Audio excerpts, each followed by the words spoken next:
Eh bien, bonjour, je m'appelle Monsieur Toal et je suis le chef de section de langue ici à St. Ambrose College, qui est responsable surtout pour le français. I hope that you've understood that little bit of French there. My name is Mr. Toal, I'm the head of languages here at St. Ambrose College, but head of languages with particular responsibility for French. It's great that you're looking into studying French next year for GCSE. So in this presentation, I'm going to give you some reasons why you should do the language, and also we'll have a little bit of a closer look at the course itself. So let's start off by looking at why study French. Okay boys, so why study French? Yeah, why learn French? Well, you've got in front of you on the screen lots and lots of reasons as why you might choose to study French. For me, the biggest reason is that it's actually the official language in 29 countries, and it's spoken in many more as well as maybe not the official language.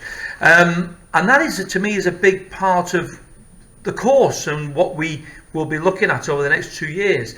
The fact that French is not only spoken in France, but it's spoken throughout the world. So in countries like, for example, Vietnam and Cambodia, it's spoken there. For example, in many parts of Africa, it's spoken there.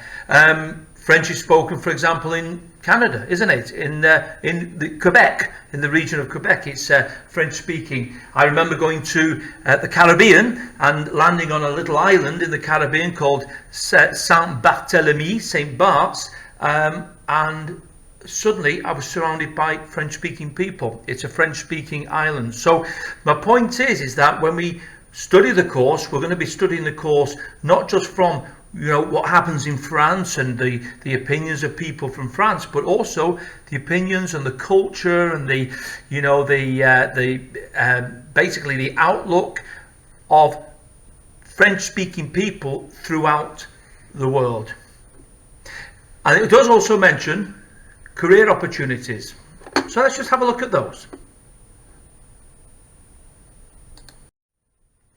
So if we just take a closer look at the career opportunities, you've got a list there in front of you. Please do have a good look through those. One or two really catch my eye. They are, exporting and importing and international business. If you've got a language, you've got a great opportunity to be able to work in a French-speaking country.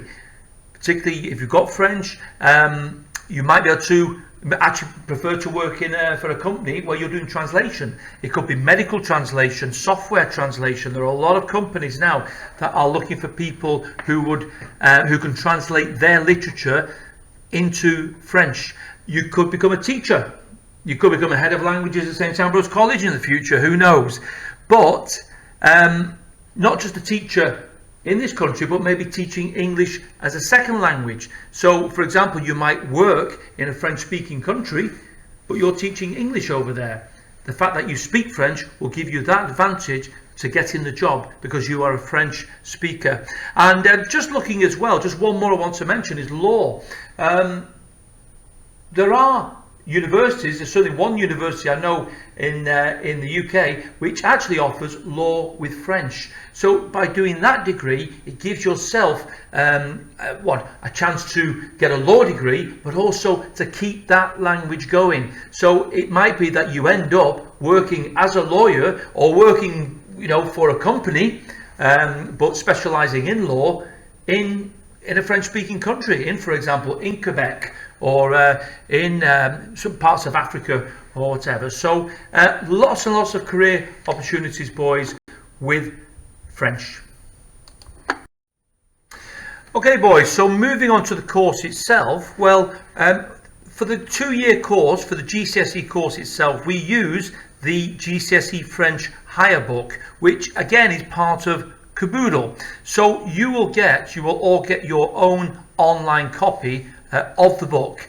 It's a fantastic book in that it consolidates, in other words, it goes over again some of the early grammar that we covered in years 7 to 9, but then it builds on that. So for example, where it might have been revising a perfect tense, well, it will revise the perfect tense, but then it'll say, now here's a pluperfect tense, which again, if you're not sure about now, you certainly will be by the end of the course. So that's the book we use. It's actually an Oxford edition, and it's the GCSE French Higher. As far as the assessment is concerned, boys, and this is the exam, well, 4 skills: listening, reading, writing and speaking. Those are the 4 language skills that we need, and they are all assessed equally. So they're all 25% each. They're all externally assessed as well, including the speaking test. Yes, we conduct the speaking test, but it is then marked or assessed externally by external markers. But each of the skills, your listening, reading, writing and speaking, are 25% each. Okay, boys, so just before we look at the exam in maybe a little bit more detail, just some kind of key elements about the course itself.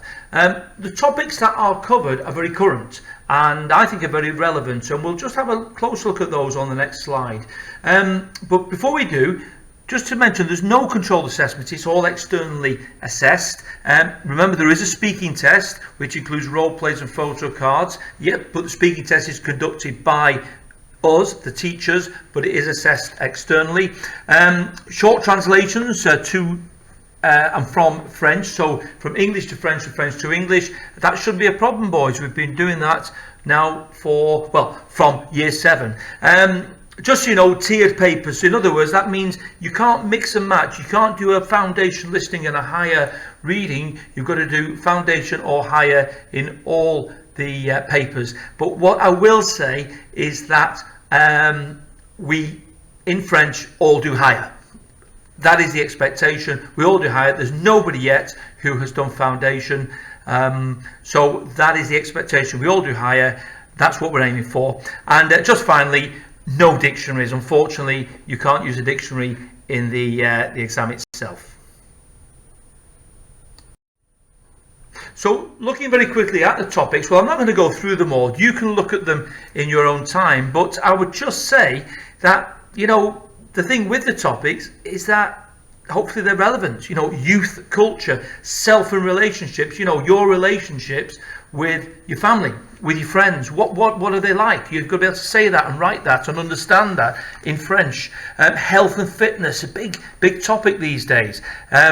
If you go down actually the list, global sustainability and the environment. You know, as we know with a lot of young people now, the environment is a big thing, is a key thing, and we now discuss this at GCSE. It used to be an A-level topic, but it's now a GCSE topic. And of course, just looking, I mean, the only other one I want to mention is jobs. You know, looking at, well, school, college studies, work experience, university. What will you do? Will you do A-levels? Will you go on to university? Will you do an apprenticeship? We look at all those options and discuss those in French so that you can also talk about them in French. Looking a bit more closely at the test itself, well, test 1 is a speaking test. It's 12 minutes long and it consists of a role play, a photo card and a conversation.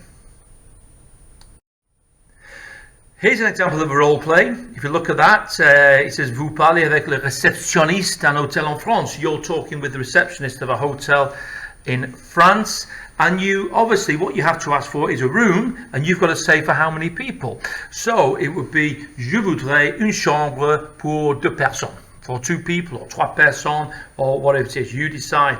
It then says sorte de chambre, what sort of room? Give 2 details. Je voudrais une chambre avec balcon, with a balcony, et salle de bain, and with bathroom, something like that. And it goes on like that. If you notice there is an exclamation mark, that means that the teacher will ask you a question which you don't know about. It's a surprise question, so it could be, well, it could be on anything, but it's obviously going to be something related to that particular role play. So I imagine in this case, because the third point is manger où, is where asking sort of where do we eat type of thing, which in the dining room, it might be, before that surprise question might be, what time do you want to eat? And you'd have to say, oh, je voudrais manger à 6 heures, 6 o'clock, or whatever it is. And finally, if you look at the very final point, it's got a big question mark at the beginning of it. That means that you have to ask the question. So to go to town, transport. So in other words, you've got to say, how do I get to town? Or, what transport is there to go to town? So, quel moyen de transport est-ce qu'il y a pour aller en ville? Something like that. But we will do lots of practice with that. You've got then a photo card, and basically what you have to do initially is just describe what's on the photo. The first question is always qu'est-ce qu'il y a sur la photo? And basically you get that question, then you get a second question that you see. You can prepare in advance. Now the question that you can prepare in advance, we'll have a look on the next slide. So there's your two questions which you can prepare in advance. Is obviously qu'est-ce qu'il y a sur la photo? So you describe it. Il y a 6 personnes, there's 6 people. Il y a 2 hommes et 2 femmes, 2 men and 2 women, un garçon, une fille, a boy and a girl, etc., etc. The second question that you would be able to see is, tu t'entends bien avec ta famille? Do you get on well with your family? And you'd have to answer that, but you'd have time to prepare that in your preparation time, which is normally about 12 minutes preparation. But then the two questions that are in italics, boys, they are questions that you will not have seen. So it's the teacher who will ask those, and you have to obviously try and understand them and then answer them. So I would say, tu te disputes avec tes parents quelquefois, and then dispute, hopefully you pick up meaning dispute, parents, parents, and then you can answer, oui, je me dispute avec mes parents de temps en temps, from time to time, and say why and that type of thing, okay? So let's just give you an idea of the photo card and how it develops, but we'll do lots and lots of practice with that, so when you come to it in the exam itself, it will be, very easy. We then have the component 2, or test 2, exam 2, is the listening. And now the listening is hard, boys. It is difficult. So over the 2 years, we will have to do lots of practice of listening in the class. You can help yourself as well there by trying to speak. Try to speak in class as well. Let's make sure we try and make the classes as francophone. Francophone means French speaking. Let's make it as French speaking as possible, so we're hearing as much French as possible, because the listening papers these days are very, very tricky. They're very tricky, but they are doable, but they're only doable if you really work at it. So all I will say is, when we come to work on listening tasks in class, really do focus and really do aim to master that, what is quite a difficult skill. Part 3, or component 3, is the reading paper, and they are reading tasks. They could be true, false questions. They could be answers. There's the text. Answer these questions in English, or sometimes you have to answer the questions in French, maybe by putting in 1 or 2 little words which you pull out of the text. But also with the reading paper, the very last question is a short translation from French into English. So they'll give you a passage in French, and you've got to translate it into English. Again, we'll do lots and lots of practice over the 2 years. And then we come to the final paper, which is the writing paper. It's an hour and a half. It's quite a long time, but within there you've got to write 2 I suppose extended pieces of writing, one about 90, between 90 and 120 words, and the second longer piece is about 150 to 180 words.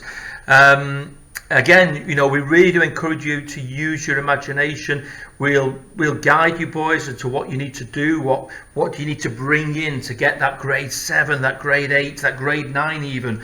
What you need to bring in, things like idioms, subjunctives, if clauses. Don't worry about all these expressions. They will be very familiar to you by the time you come to the exam itself. So and just to note there, you can see it on the screen, but there is again another translation task, but this time from English to French. It's only short, but what you've got to do is put a few sentences from English into French. All right, now again, I wouldn't worry too much about the French to English and the English to French translations, because we've been doing that. We do that in every assessment test, unit assessment test that we do. There is always some English to French and some French to English, so hopefully that will be second nature to you by the time you come to the exam. So there you go, boys. I hope you've enjoyed this short presentation on French at GCSE. Do you know whether you go on to do French at university or for A-level or as a career? One thing, and I thought I'd put this little photograph on at the end, one thing that learning French will do, it will help you enjoy any holidays over there. Because if you can speak the language and you can communicate in the language, you can enjoy it a lot more. This photograph is from the old first year trip of when we went to France. Well, there it is outside the Bayeux Tapestry. But again, even if you use French just for fun, for your holidays in the future, to be able to order the croissant or order the pain au chocolat or the chocolat chaud or whatever it is, it's something that you will, it's a life skill, boys. So if you have any more questions, if I missed anything out, please do contact me, do email me, or Miss Woodolph, who because it'll be Miss Woodolph or myself who will be teaching you for GCSE, and we'll try and help there. But in the meantime, au revoir et bonne chance.